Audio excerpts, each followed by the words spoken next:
श्री गुरुपादुकाभ्यां नमः. आदरणीय स्वामी भक्त महादेव दामोदर भट लिखित सोहम साधना पंथराज या ग्रंथाचं वाचन क्रमशः आपण ऐकत आहोत.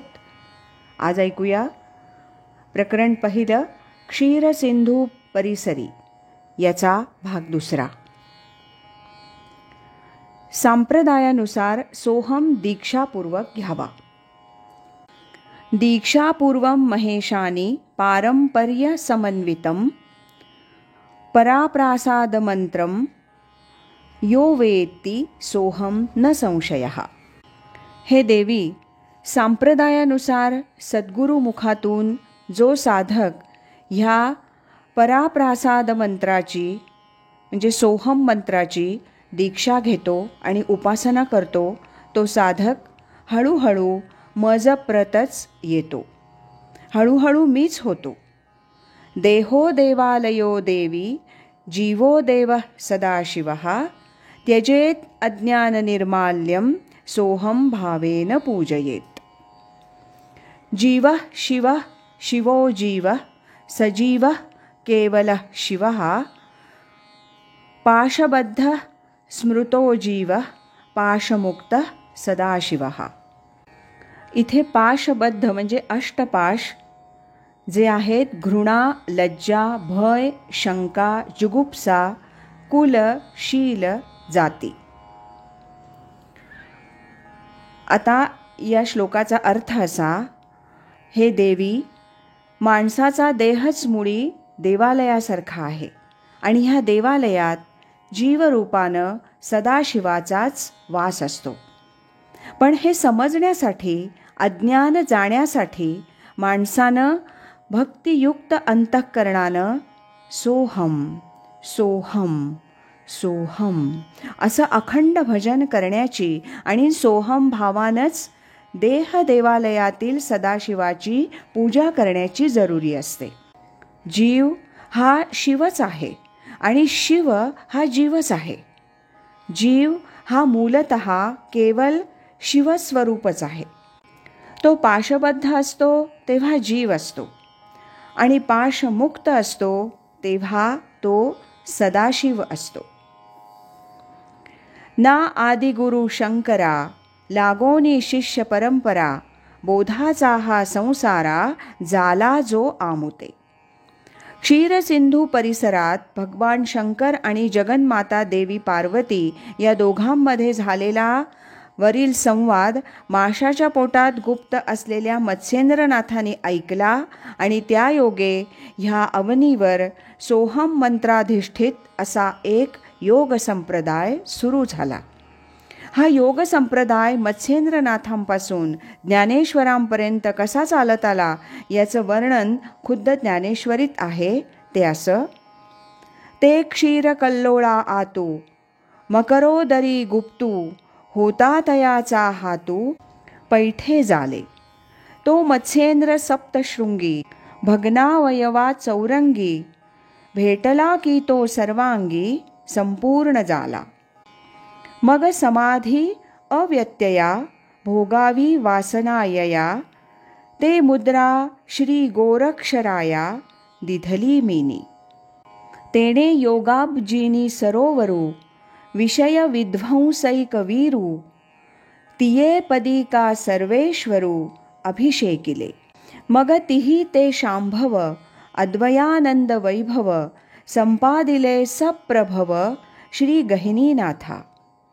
तेणे कळी कळी तू भूता आला देखोनी निरुता ते आज्ञा श्री निवृत्तीनाथा दिधली ऐसी.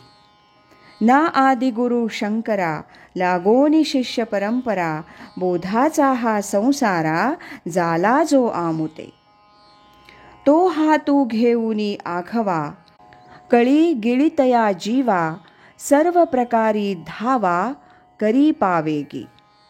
आधीच तव तो कृपाळू वरी गुरु आज्ञेचा बोलू जाला जैसा वर्षा काळू खवळणे मेघा.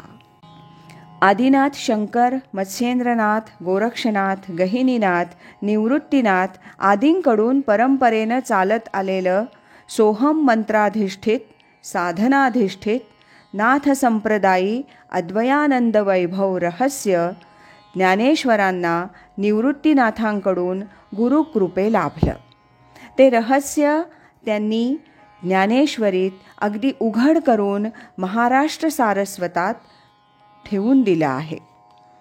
ज्ञानेश्वरीतील हे अद्वयानंद वैभव लुटण्याचा आणि अद्वैती भक्तीवर आरूढ होण्याचा एकमेव मार्ग म्हणजे सोहम साधना. सद्गुरू कृपांकित होऊन मोठ्या भक्तिभावानं ह्या सोहमची कास धरणं आणि संप्रदायानुसार ज्ञानेश्वरी आदी सद्ग्रंथांच्या चिंतनात अखंड सोहम साधना करणं हाच तो मार्ग. गाय धड जोडे गोटी, ते तैची पिबो ये किरीटी, जै जाणी हातवटी सांजवणीची. तैसा गुरु प्रसन्नू होय, शिष्य विद्याही कीरलाहे, परिते फळे संप्रदाये उपासिलिया. म्हणोनी शास्त्री जो इये, उचितो संप्रदयो आहे, तो एक आता बहुवे आदरेसी. सोहम पिंडेची करावा, पिंडांचा तो लय, नाथ संप्रदाय ऐसा जो का. आदिनाथाची ती अंतरंग खूण, दिली दाखवून नारायणे. शांत चित्ते मग ओंकारी संलग्न, करावा तो प्राण वायू पार्था. सुषुम्नेच्या मार्गे मूर्धन्याकाशात, आणोनिया तेथ धनंजया. नाभीपासोनिया हृदयापर्यंत प्रणवरूपात घुमे जेव्हा, तेव्हा त्याची क्रिया शक्ती लागी जाण, पार्था देती प्राण ऐसी संज्ञा. अर्जुना गहन माझे हे भजन, आणिक सांगेन ऐक आता. याबरोबरच क्षीरसिंधू परिसरी या पहिल्या प्रकरणाचं वाचन आता समाप्त होतंय. उद्यापासून आपण सद्गुरूला शरण जा या दुसऱ्या प्रकरणाचं वाचन क्रमशः ऐकूया.